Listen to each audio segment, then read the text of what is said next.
pursue, he will possess you. He'll fuck your day up. What's up, everyone? This is Jack Mangan from Metal Hall of Fame and MetalAsylum.net. Got Brian and Pat from the legendary Hellwitch here. They just wrapped up their show. Let's make sure you guys are on screen. Ah, yes. So, yeah, fantastic set. You guys, like, my face is melted. I just restored it. Like, Fucking you guys, A, man. yeah. I'm glad you liked it. Glad you had a good time. So, my first comment, actually, is now that it's my first time seeing you guys, like, it's a three-piece, but you guys totally filled out the room. Like, there's never a point where the sound dropped down. I mean, talk to me about the secret, especially for a band this extreme, this loud, this intense. How do you keep that intensity with just the three of you guys? Yeah. Well, we have, kind of messed around with making the bass sound more like a second guitar or a rhythm guitar.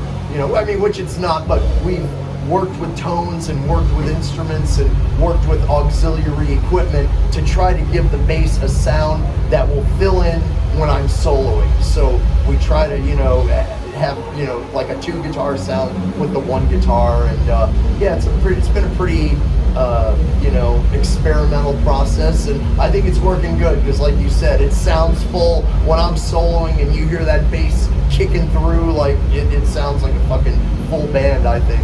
Yeah, I agree. And the drums, of course, are carrying a lot of that weight too. Yes, sure. they help to fill in things. So this is the year 2024. Right, exactly. So this is Hellwitch's 40th anniversary, right, you guys? So, I mean, not for an album. First album was 1990, but yeah. So I mean, that means we're fucking old. That's what it means. Yeah. That's what that means. Old is a relative term. I'm not fossilized in the ground, in the desert ground outside yet. Yeah. Well, I mean, it's Arizona, so yeah. Yeah. But I mean, my question is kind of, I guess this is more for you, Pat. But I mean, talk to me about how do you maintain this level of intensity? I already said it. This is an intense band. Maybe on recordings, this is an intense band. How do you what do you do to kind of stay in game shape to do that kind of thing? I listen to stuff I really like that gets me excited, and then I'm able to be creative. It's like if I have to listen to music, from usually the old school, and that keeps me excited, and I'll, it'll be late at night, and I'll be doing shit, and the moon will be up, and I'll listen to something extreme, and I'll be like, oh man, I feel like practicing, and I'll go in my office and bust out the guitar and record bits and pieces of things, and and assemble it all as time goes on, and hopefully come up with something that's decent and up to snuff with what people have come to expect from the Witches. Very nice. A big part of it is trying to be original and not sound like anybody else. That's what the Hellwitch MO kind of is, and we just want to be the most original and the most intense band there is, and that's what we go for. Yeah. Great. Yeah, Brian's right. Yeah, originality, man. And I mean, like I've said before, probably 9 out of 10 things that I come up with in these times when I'm being creative, they'll go in the trash can, because I'll go back the next day or a week later and listen and say, oh, that's really not that good of a part. That's kind of whatever, And so I trash most of it. And if I come back and I go, that's pretty cool, and then the next day, that is pretty cool, same riff, that's still pretty cool, it'll stay. So I have a system as well to try to keep my at least my standards for composition at a certain, level. So what he's saying is I have to learn a lot of riffs. Yeah. And just to test them out, and I'm like, oh no, we're not going to use that. That's kind of sounds like this, or other bands have done a lot of that, and so we're not gonna go that route. So it's got to pass Brian. Yeah, Brian and I collaborate on ideas, and sometimes he'll look at me kind of weird, and I'll play, and I'll go, yeah, that kind of sucks. Don't worry about that part. Let's move on. Nice. Yeah, it is nice. So actually, you might even hear it. We got the sounds of midnight in the background. This is a tour. This is an incredible tour. So we got, of course, Hellwitch, Wraith, who just did a kick-ass set. Midnight, yes. And then it's the legendary Canadians, Exciter. Exciter fucking rules. I mean, tell me what this tour means to you guys. I mean, what does it mean to do this in 2024? What does this mean? I can say that since I joined Hellwitch, back when I was 18 years old, coming up on 10 years, I really admired Hellwitch as a band and really wanted to see them do more, because I didn't think that Hellwitch ever got out there enough or got the recognition, you know, or the credit that they deserve. And I really wanted to tour as well. That was my aspiration.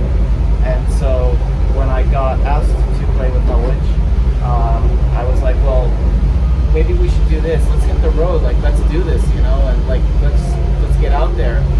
And finally, you know, I got contacted, you know, saying, hey, there's this tour coming up, and it's Exciter and Midnight, and we can have Hellwitch on this possibly. And I went to Pat and I was like, this is what I've wanted for Hellwitch for a long time. So for me personally, and not only just the fact that I've grown up with Exciter, Pat grew up with Exciter too, you know.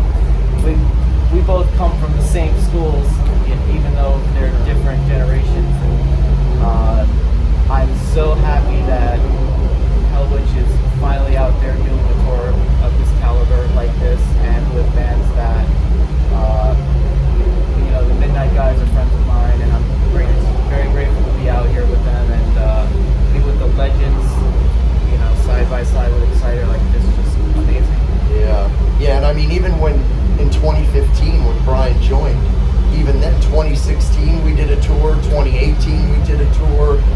You know, we started doing a lot more because you know, we had someone that was motivated, you know, to another level that we hadn't had previously, which helped the overall energy of the band. And yeah, like you were saying, you know, I mean, Brian that was one thing when I met Brian before he was in Hellwitch. He liked older bands mostly, and you know, traditional heavy metal, and we saw eye to eye musically on almost, you know, everything.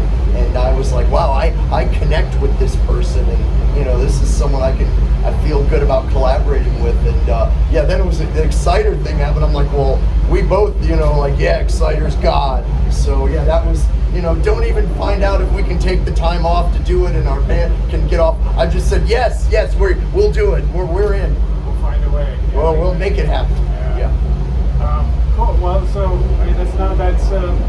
One thing I want to ask you about. So you guys, this is a tough business. It's a tough way to make a living, right? I mean, doing music. I mean, especially extreme metal. So I mean, you guys are both veterans now.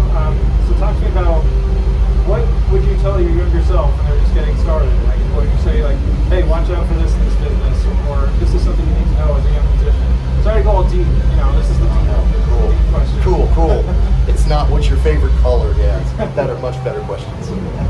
Love it. Well, I would tell my younger self, just keep at it.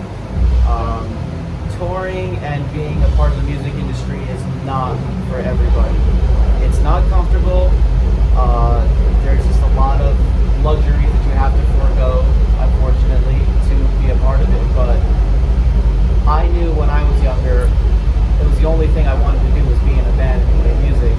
So that's all I aspired to do my whole life.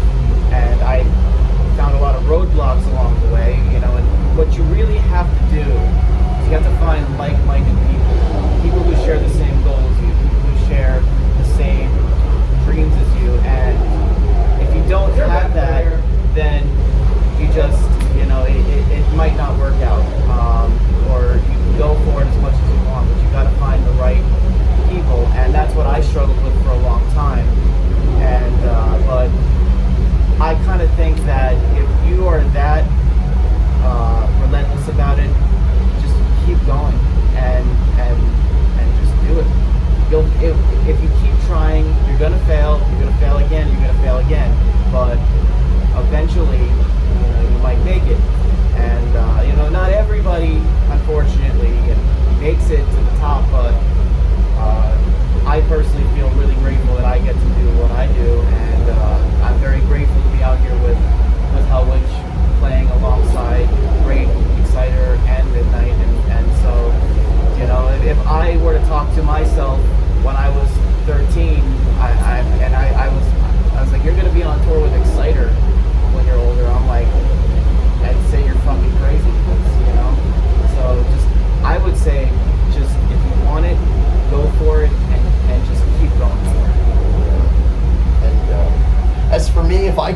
back in the time machine to my old self, do less bong hits and write more songs.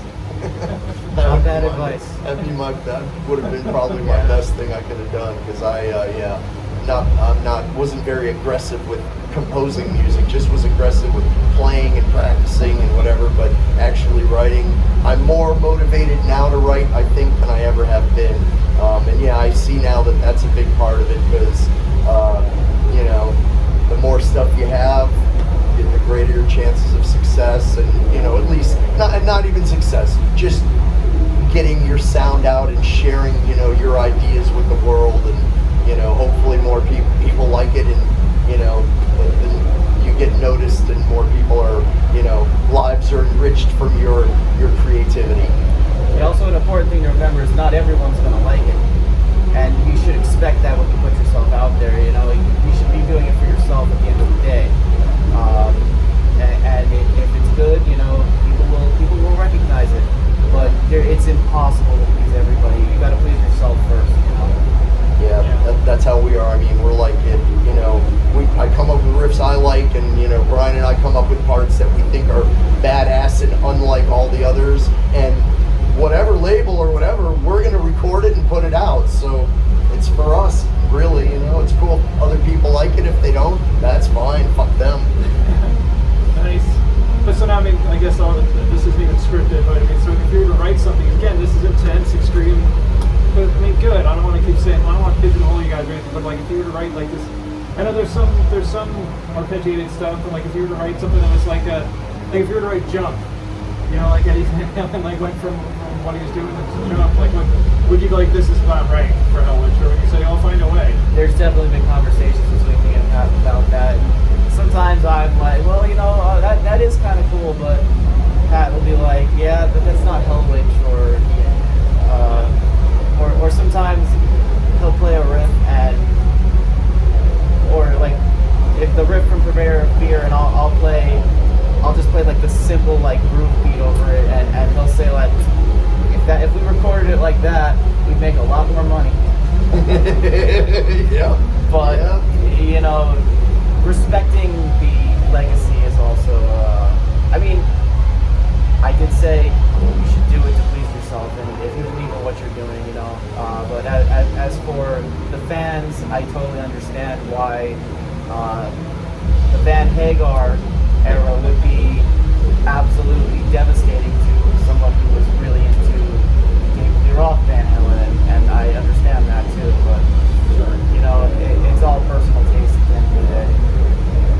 Yeah, we keep in a heavy, brutal direction, and, you know, like that's kind of, you know, it's like, I don't, you know, we really don't think, well, you know, let's evolve into something, or, yeah, no, it's just the riffs, come up with good riffs, put them together right, have cool lyrical parts, brutal lyrics, and, you know, good screams and growls that enhance the music, and that's the formula. It's working, man. I love it. And what I love about Hellwitch fans is when you talk to Hellwitch fans, they're like, yeah, I really love that song. It's called, I can't pronounce it, but it's fucking killed me. Yeah, so is that just something that you just do by design, comes naturally? That's the elaborate song titles and that? It's like the thing with the music. The original, I try to write lyrics and titles unlike all others. You know, try to keep it interesting, and, you know, stimulate your thinking process, and, you know, grow your vocabulary and your, you know, your make up words. Yeah. Want to make up words. I call them the Shakespeare of heavy metal. Hey, Ron, they worked for Halford too, right? But I mean, like, I mean it though. Like, Shakespeare literally invented words, right? And then now we use them today. So maybe hundreds of years from now, like words like superior teletastasy, which you hear on the new album, maybe, you know, a few hundred years from now, people will be saying that. Speaking of the new album, actually, let's go.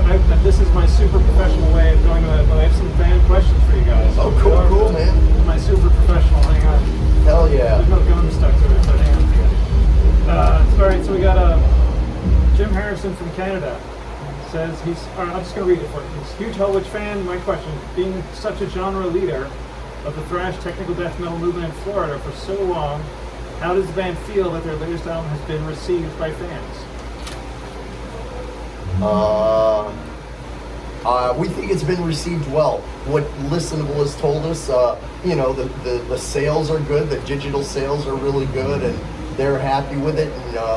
And from what I've heard, I don't know. When Omnipotent Convocation came out, it was on Extreme Music, which was a much smaller label, and there was some interest, and some people say, no, it's really good, but this one, I've actually had numerous people say, oh, this might be as good as your first album. And you know how that goes. Everybody's like, oh, the first album's the best for across the board for every band almost. Oh, the first album was the best. It's hard to get away from. Yeah, we're really flattered that that a lot of people are saying, man, the new one has stuff that is groundbreaking and up there with the first album. So it's being received pretty well. What I also thought was really cool is everybody's favorite song is different. There's no unanimous decision on whose favorite song or what the favorite song is. People say, oh, my favorite song is Emperor Coffin, or my favorite song is Delegated Disruption, or my favorite song is Solipsistic Immortality. It all seems to be pretty equally liked by a lot of people, so it's pretty cool. That is good, yeah. That's a good sign too. Yeah. But I understand that some of the stuff from the new album is actually old stuff.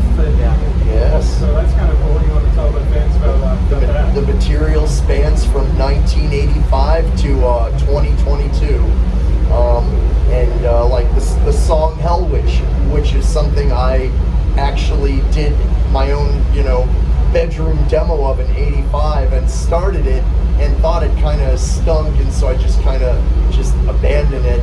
And I was putting together things for our 10 LP 30th anniversary box set, and I decided to use that home demo I made, which was just guitars and vocals of the song Hellwitch, and I listened to it, making it into digital files for that box set, and I was like, this doesn't sound bad, this isn't really bad. It could use some work here, and here, and maybe add a part here, and I'm like, this can be something. And so I spent a while revamping and reviving that song from 85, and it sounds really good. And then Torture Chamber, also from 85, also was meant to have some kind of an intro, with some sound samples, but with technology in 86, and and then we put it on our demo in 94 again, and with a low budget, just didn't really have the resources to make it what it really was meant to be, which is how it is on the new album. That's the way Torture Chamber was meant to sound. And so that was real important to me to have that, finally come out in the form that it's really always been meant to be played and heard, rather. And then, took tracks from the 94 demo, like At Rest and Anthropophagy, and took things that really didn't have a proper presentation prior to now, and put them on there. And that did kind of go with the best things we could think of, and put right, and come up with, and put them all on this album to make it something hopefully above the masses, a little bit above what everyone else is doing. We hope. And then of course the new songs that I had written in probably from 18 to 22, like Solipsistic Immortality and Delegated Disruption.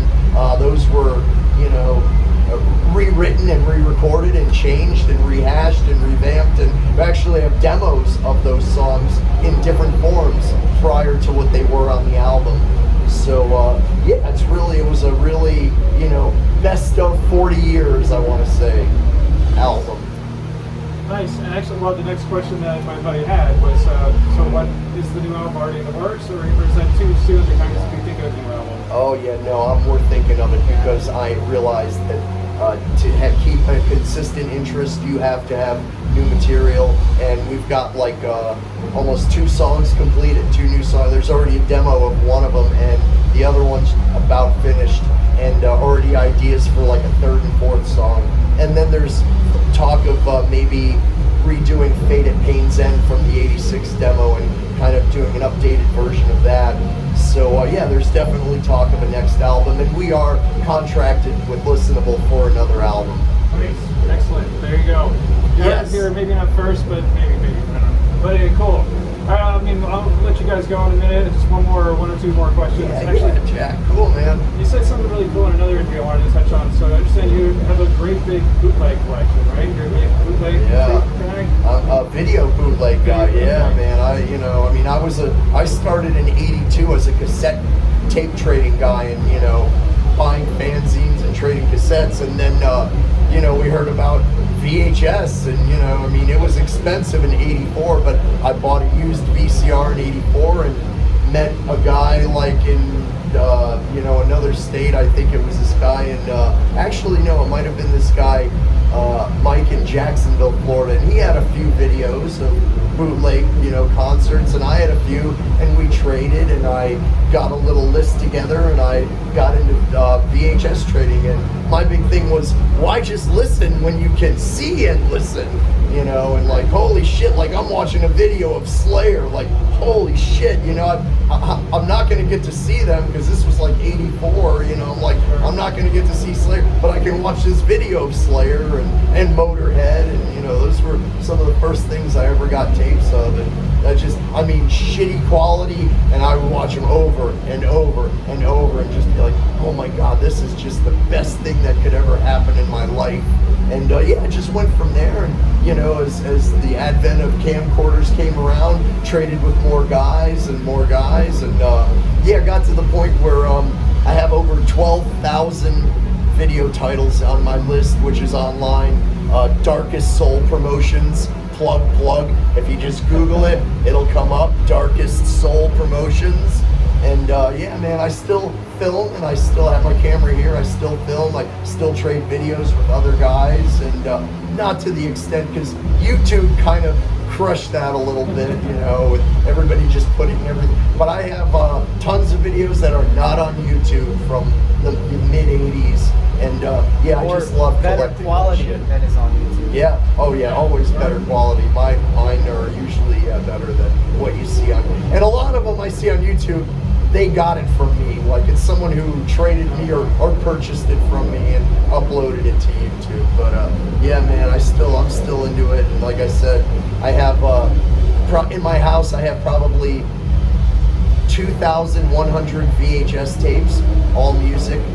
Probably 1,200 DVD-R discs, all music, and probably 400 8mm camcorder cassettes that were masters of things I filmed myself personally. Wow, that's seriously impressive. Well, there you go.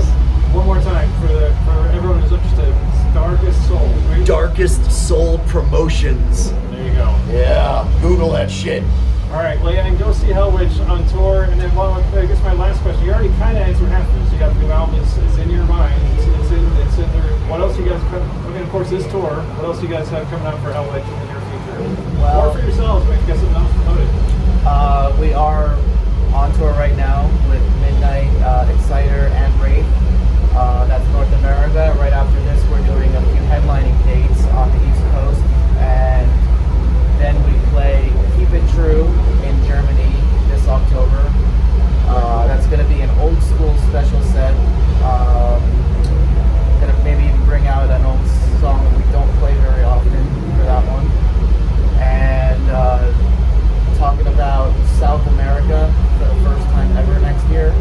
That's being booked now. That's in the works.